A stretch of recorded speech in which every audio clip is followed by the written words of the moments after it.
दोस्तों, आपने अक्सर यह महसूस किया होगा कि कुछ लोग किसी भी माहौल में जाते हैं तो तुरंत सबका ध्यान अपनी ओर खींच लेते हैं। चाहे वह पार्टी हो, ऑफिस की मीटिंग हो, कॉलेज का ग्रुप हो या सड़क किनारे की एक छोटी सी बातचीत हो। ऐसे लोग बोलने की ऐसी कला जानते हैं कि सामने वाला उनसे जुड़ाव महसूस करता है और बिना चाहे उनके साथ ज्यादा देर तक बात करना चाहता है। इस कला को ही हम कहते हैं बातें बनाने की कला। यह सिर्फ मजाक मस्ती करने या किसी को हंसाने तक सीमित नहीं है, बल्कि यह एक गहरी मनोवैज्ञानिक और सामाजिक क्षमता है जो इंसान की पर्सनैलिटी को इतना आकर्षक बना देती है कि लोग उसकी ओर खींचने लगते हैं। अगर आप सोचते हैं कि बातें बनाने की कला सिर्फ गिफ्टेड लोगों के पास होती है या यह जन्म से आती है, तो आप गलत हैं। यह पूरी तरह सीखी जा सकती है। हार्वर्ड यूनिवर्सिटी और कैम्ब्रिज यूनिवर्सिटी की कई रिसर्चेस ये साबित करती हैं कि कम्युनिकेशन स्किल्स का सीधा असर आपकी प्रोफेशनल ग्रोथ, आपके रिश्तों और आपकी सोशल इमेज पर पड़ता है। रिसर्च के अनुसार जीवन में सफलता का 85% हिस्सा आपकी बातचीत करने की क्षमता पर निर्भर करता है और केवल 15% हिस्सा आपके टेक्निकल नॉलेज पर। इसका मतलब यह है कि अगर आप बोलना जानते हैं, जुड़ना जानते हैं और सामने वाले को अपने शब्दों से प्रभावित करना जानते हैं, तो आपके पास सफलता की असली चाबी है। मनोविज्ञान कहता है कि इंसान को सबसे ज्यादा अपने बारे में बात करना अच्छा लगता है। जब आप किसी से बात करते समय उसके बारे में सवाल पूछते हैं, उसके अनुभवों को सुनते हैं और उसकी बातों में रुचि दिखाते हैं, तो आपका इंप्रेशन उसके दिमाग में बेहद पॉजिटिव बैठ जाता है।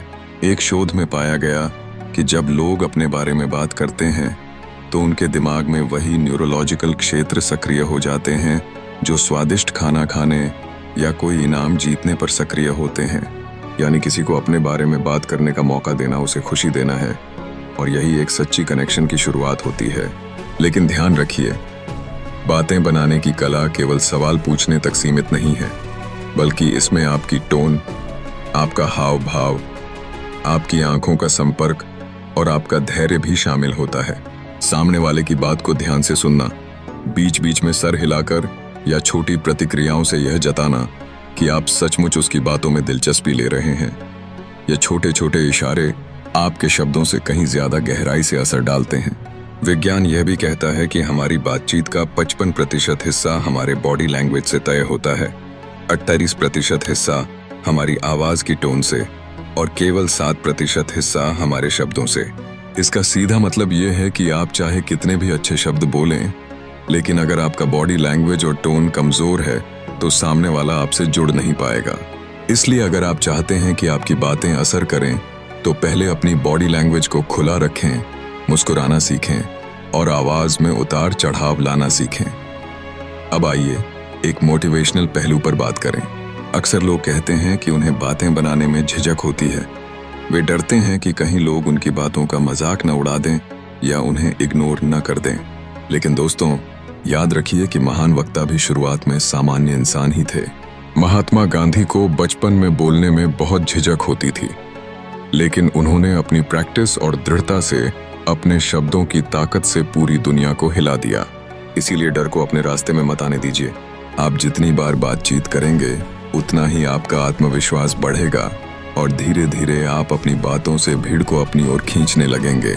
साइकोलॉजी का एक और तथ्य यह कहता है कि जब आप बातचीत में थोड़े रहस्यमय रहते हैं और सब कुछ एक ही बार में खोलकर सामने नहीं रखते, तो सामने वाला आपसे और जानने की इच्छा रखता है।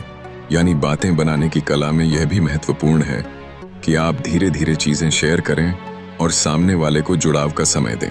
यही कारण है कि अच्छे कहानीकार हमेशा कहानी के बीच बीच में सस्पेंस छोड़ते हैं ताकि श्रोता उत्सुक बने रहें। अगर आप किसी भी बातचीत को यादगार बनाना चाहते हैं तो उसमें छोटे छोटे हास्य का पुट जरूर डालें। हंसी इंसान का सबसे बड़ा हथियार है जो किसी भी तनाव को पल भर में खत्म कर देती है। ऑक्सफोर्ड यूनिवर्सिटी की एक रिसर्च बताती है कि जब लोग साथ में हंसते हैं तो उनके बीच ऑक्सीटोसिन नाम का बॉन्डिंग हार्मोन रिलीज होता है जो रिश्तों को गहराई देता है। इसका मतलब यह है कि आपकी हल्की फुल्की मजाकिया बातें न केवल माहौल को खुशनुमा बनाती हैं, बल्कि सामने वाले के साथ आपके रिश्ते को भी मजबूत करती हैं। अब सवाल यह है कि आप इस कला को कैसे सीख सकते हैं। इसका पहला रास्ता है पढ़ाई और अभ्यास। जितनी ज्यादा किताबें आप पढ़ेंगे, जितनी ज्यादा कहानियां और तथ्य आप जानेंगे, उतना ही आपके पास बात करने का खजाना होगा। दूसरा रास्ता है नियमित बातचीत करना। हर दिन नए लोगों से बात कीजिए, उनसे छोटे छोटे सवाल पूछिए और धीरे धीरे अपनी झिझक को तोड़िए। तीसरा रास्ता है अपने अंदर सुनने की आदत डालना, क्योंकि अच्छे श्रोता ही अच्छे वक्ता बनते हैं। स्टोइक फिलॉसफी कहती है कि इंसान को उतना ही बोलना चाहिए जितना जरूरी हो, और उतना ही चुप रहना चाहिए जितना बुद्धिमत्ता की पहचान हो। इसका मतलब यह है कि आपको बातचीत में संतुलन रखना है। अगर आपको ये वीडियो पसंद आई हो तो इसे लाइक जरूर करें। स्टोइक साजिक्स चैनल को सब्सक्राइब करें।